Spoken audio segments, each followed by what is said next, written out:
नमस्कार, बहुत स्वागत है आपका। आप देख रहे हैं स्वराज एक्सप्रेस में हूं आपके साथ राघवेंद्र। बुलेटिन की शुरुआत करते हैं बड़ी खबर के साथ। खबर भोपाल से है, जहां कफ सिरप मामले में सीएम हाउस में बैठक होगी। डिप्टी सीएम राजेंद्र शुक्ला बैठक में शामिल होंगे। वही स्वास्थ्य विभाग के अधिकारी भी इस बैठक में शामिल होने वाले हैं। सीएम डॉक्टर मोहन यादव बैठक के बाद परासिया के लिए रवाना होंगे। वही कफ सिरप पीड़ित परिवारों से मुलाकात करेंगे। तो देखिए, कफ सिरप मामले के बाद लगातार मध्य प्रदेश के जितने भी स्वास्थ्य विभाग के चाहे अधिकारी हो, चाहे खुद मुख्यमंत्री डॉक्टर मोहन यादव गंभीरता से इस विषय को ले रहे हैं। और इसी के साथ आज सीएम हाउस में एक बैठक आयोजित की गई, जिसमें खुद सीएम डॉक्टर मोहन यादव शामिल होने वाले। उनकी अध्यक्षता में यह बैठक है। उसके साथ ही उप मुख्यमंत्री भी वहां पहुंचेंगे। इसके साथ ही उसके बाद परासिया के लिए रवाना होंगे। इस बैठक के बाद तो डिप्टी सीएम राजेंद्र शुक्ला इस बैठक में शामिल होने वाले। सीएम हाउस में यह बैठक होनी है और स्वास्थ्य विभाग के अधिकारी भी इस बैठक में शामिल होंगे। तो देखिए, बड़ी खबर है। कफ सिरप मामले के बाद लगातार प्रदेश में और प्रदेश के अलग अलग जिलों में और क्षेत्रों में भी कफ सिरप को लेकर जो है वो हलचल बनी हुई है। हालांकि परासिया में तो लोग आक्रोशित भी नजर आ रहे हैं, अनशन पर भी बैठे हुए हैं। वही एक तरफ जहां आज इस बैठक के बाद प्रदेश के मुखिया खुद परासिया के लिए रवाना होंगे, वहां पीड़ित परिवारों से मुलाकात करेंगे, उनको आश्वासन देते हुए नजर आएंगे। हमारे साथ एग्जीक्यूटिव एडिटर अजय त्रिपाठी जी जुड़ रहे हैं और अधिक उनसे चर्चा कर लेते हैं, जानकारी ले लेते हैं। अजय जी, देखिए, कफ सिरप मामले के बाद लगातार प्रदेश के चाहे वो मुखिया हो, चाहे स्वास्थ्य विभाग के अधिकारी हो, लगातार चिंतित नजर आ रहे हैं और इस पूरे मामले को गंभीरता से भी ले रहे हैं। एक बैठक आज आयोजित की गई है सीएम हाउस में, उसके बाद परासिया के लिए भी निकलने वाले हैं मुख्यमंत्री।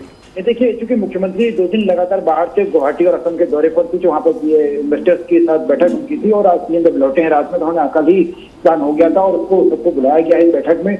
और ये तय किया जाएगा कि आखिर गलती कहाँ हुई, क्योंकि स्वाभाविक रूप से लगातार मौतों का सिलसिला बढ़ता जा रहा है। अभी जो आंकड़े बढ़ के आए हैं वो 14 हो गया है।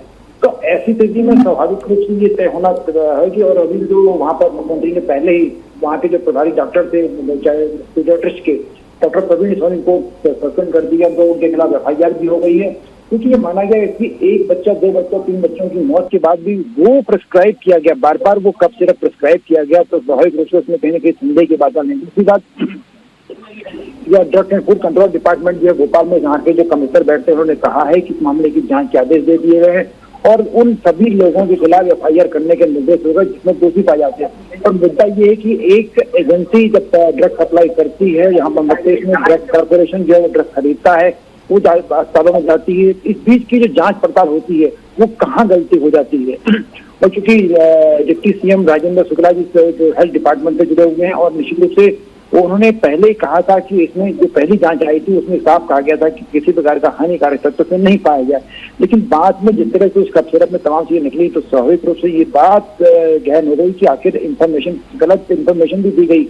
इसका साफ माना जा रहा है कि पहले प्रशासन को या मंत्रिमंडल को या शासन को गलत इंफॉर्मेशन निकले तरह से आई है। इन सारे मुद्दों को लेकर बैठक होने जा रही है। जी बिल्कुल अजय जी, और कार्रवाई की बात तो कही जा रही है, लेकिन क्या एक कोई ठोस कानून ऐसे क्रियाओं पर लगातार, जिस तरह से आप भी बता रहे हैं कि बार बार वो दवाई दी गई बच्चों को, जिससे किडनी फेलियर की जो ये बड़ी खबर सामने आई, 16 बच्चों की मौत हुई है, क्या कोई एक ठोस कानून देखा जा सकता है? क्योंकि अब जो मुख्यमंत्री है वो खुद इस पूरे मामले में एक्टिव नजर आ रहे हैं।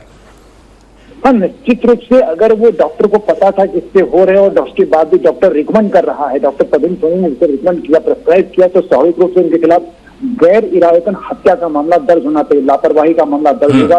लेकिन 16 बच्चों की मौत के बाद मुझे लगता है कि गैर इरादतन हत्या का मामला दर्ज होना चाहिए।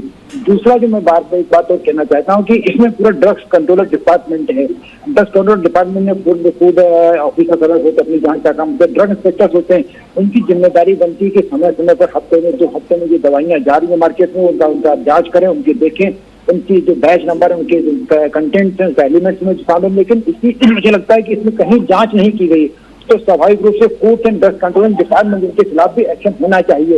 और जो प्रिंसिपल सेक्रेटरी हेल्थ होते हैं, प्रिंसिपल सेक्रेटरी मेडिकल, क्योंकि मेडिकल एजुकेशन और हेल्थ डिपार्टमेंट दोनों एक हो गए हैं, तो एक ही प्रिंसिपल सेक्रेटरी उनके पास, एक ही, तो पूरा नेटवर्क जो काम करता है उस नेटवर्क में कई लोगों के खिलाफ एक्शन होना चाहिए।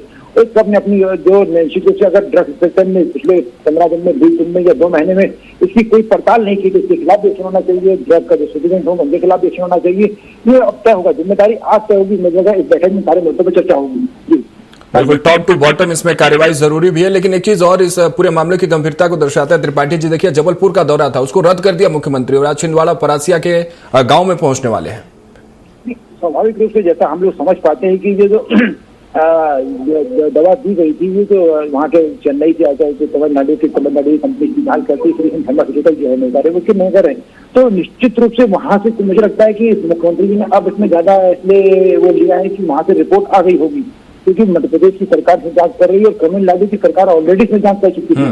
उसने रिपोर्ट दी है, एक सैंपल में 48.6% डायथीन ग्लाइकॉल पाया गया। डायथीन ग्लाइकॉल वो एलिमेंट होता है, वो तत्व होता है जो जो ब्यूटी पार्लर का सामान बनता है उसमें भी यूज होता है। तो स्वाभाविक रूप से इसकी मात्रा जो हम लोग टेक्निकली नहीं समझते हैं ज्यादा, लेकिन जितना समझ पा रहे हैं कि डायथिलीन ग्लाइकॉल जो है वो रसायन की मात्रा उसमें बढ़ा दी गई है और ऐसी स्थिति में वो स्वाभाविक रूप से वही सबसे बच्चों की मौत का कारण बना, क्योंकि इसमें जो तमाम चीजें दी गई इसमें जो प्रोटीन है, सिरप मिलाया जाता है इसमें, फार्मास्यूटिकल में, और चूंकि इसमें अल्कोहल है, बाकी कोई एक बैक्टीरिया अगर होता कोई ऐसा जहरीला बैक्टीरिया होता है तो चूंकि हर कप सिरप में अल्कोहल होता है तो अल्कोहल से मर जाता, लेकिन ये जहरीला जो रसायन है या डायथिलीन ग्लाइकॉल इसकी मात्रा अगर बढ़ गई तो ये निश्चित रूप से अल्कोहल पर भी भारी पड़ा होगा, इसलिए सारी मौत हुई। और इसकी जांच कंटेंट की हर बैच की जांच होती है, हर बैच का वेरिफिकेशन होता है, उसके बाद मार्केट में पहुंचता है, क्योंकि ये सरकारी सप्लाई होती है, सरकारी सप्लाई की और ज्यादा चेन होती है, तो स्वाभाविक रूप से माना जा सकता है कि उस पूरी चेन में कहीं भी कई लोगों ने अपने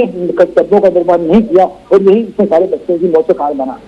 बिल्कुल, बहुत बहुत शुक्रिया त्रिपाठी जी हमारे साथ जुड़ने के लिए और आपने तमाम जो जानकारी साझा की है, चर्चा के लिए बहुत बहुत धन्यवाद। तो देखिए, आज कब सिर्फ पीड़ित परिवारों से मुलाकात करने तो परासिया पहुंचने वाले मुख्यमंत्री डॉक्टर मोहन यादव, लेकिन उससे पहले सीएम हाउस में एक महत्वपूर्ण बैठक बुलाई गई है।